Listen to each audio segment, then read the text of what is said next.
உணவு தேடி ஊருக்குள் வந்த யானைகள் பிளாஸ்டிக் கழிவுகளை சாப்பிடும் மனித குலத்தை உலுக்கும் இந்த அதிர்ச்சி காட்சிகள் கோவை மாவட்டம் மருதமலை அடிவாரத்தில் பதிவு செய்யப்பட்டவை.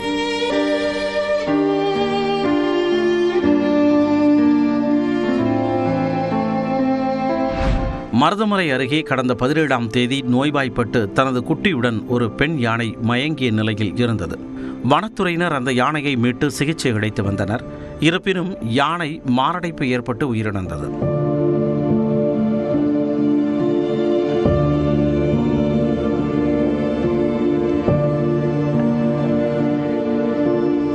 உடற்கூராய்வில் யானையின் வயிற்றில் 15 மாத வளர்ச்சி அடைந்த குட்டியும் அத்துடன் அதிர்ச்சி அளிக்கும் வகையில் பிளாஸ்டிக் கழிவுகள் இருந்ததும் கண்டறியப்பட்டது.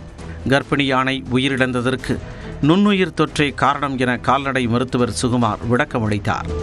இந்நிலையில் மருதமலை அடிவாரத்தில் உள்ள சோமையம்பாளையம் ஊராட்சிக்கு உட்பட்ட குப்பை கிடங்கில் குட்டியுடன் பெண் யானை பிளாஸ்டிக் கழிவுகளை சாப்பிடும் வீடியோ காட்சிகள் வெளியாகி பெரும் அதிர்ச்சியை ஏற்படுத்தியுள்ளது.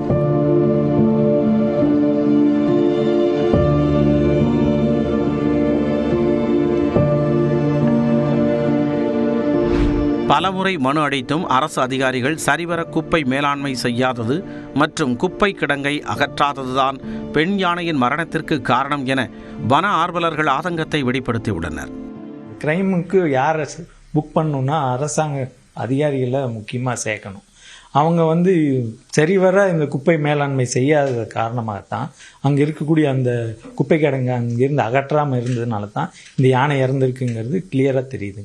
பஞ்சாயத்து போர்டு அதுக்கு சிறந்த நடவடிக்கை எடுத்து மாநகராட்சியிடம் கேட்டு அந்த குப்பை கழிவுகள் அங்கே அப்புறப்படுத்தினால்தொழிய இது வேற மாற்று வழியே இல்லைங்க. இதுக்கு வனத்தை ஒட்டிய பகுதிகளில் குப்பைகளை கொட்டுவது அநாகரிகமான செயல் என்றும் பொறுப்பின்றி கொட்டப்படும் குப்பைகளை சாப்பிட்டு யானை உயிரிழந்திருப்பது பெரும் அவலம் என்றும் சுற்றுச்சூழல் செயற்பாட்டாளரான ஓசை காளிதாஸ் தெரிவித்துள்ளார்.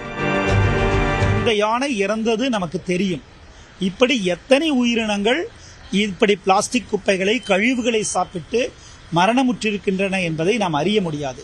மாவட்ட நிர்வாகம் தலையிட்டு பிளாஸ்டிக் உள்ளிட்ட எந்த கழிவுகளும் காட்டை ஒட்டி கொட்டப்படுவதை தடுக்க வேண்டும். அப்படி மீறி செய்கிற போது நீதிமன்றங்களிடம் முறையிட்டு இவற்றுக்கான தீர்வு காண வேண்டிய அவசியம் ஏற்படும். இதற்கிடையே மருதமலை அடிவாரத்தில் உள்ள குப்பை மேடு அகற்றப்பட்டு அந்த பகுதியில் மண் கொட்டப்பட்டு சுத்தப்படுத்தப்பட்டு வருகிறது.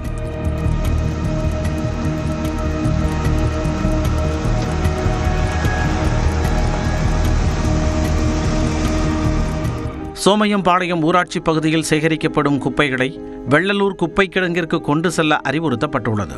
இதேபோன்று மருதமலை கோவில் வளாகத்தில் தேக்கி வைக்கப்பட்டுள்ள குப்பைகளை அகற்ற வேண்டும் என்ற கோரிக்கை எழுந்துள்ளது. நியூஸ் 18 தமிழ்நாடு தொலைக்காட்சி செய்திகளுக்காக கோவையில் இருந்து தலைமை செய்தியாளர் குருசாமி மற்றும் தொண்டாமுத்தூர் சுரேஷ்.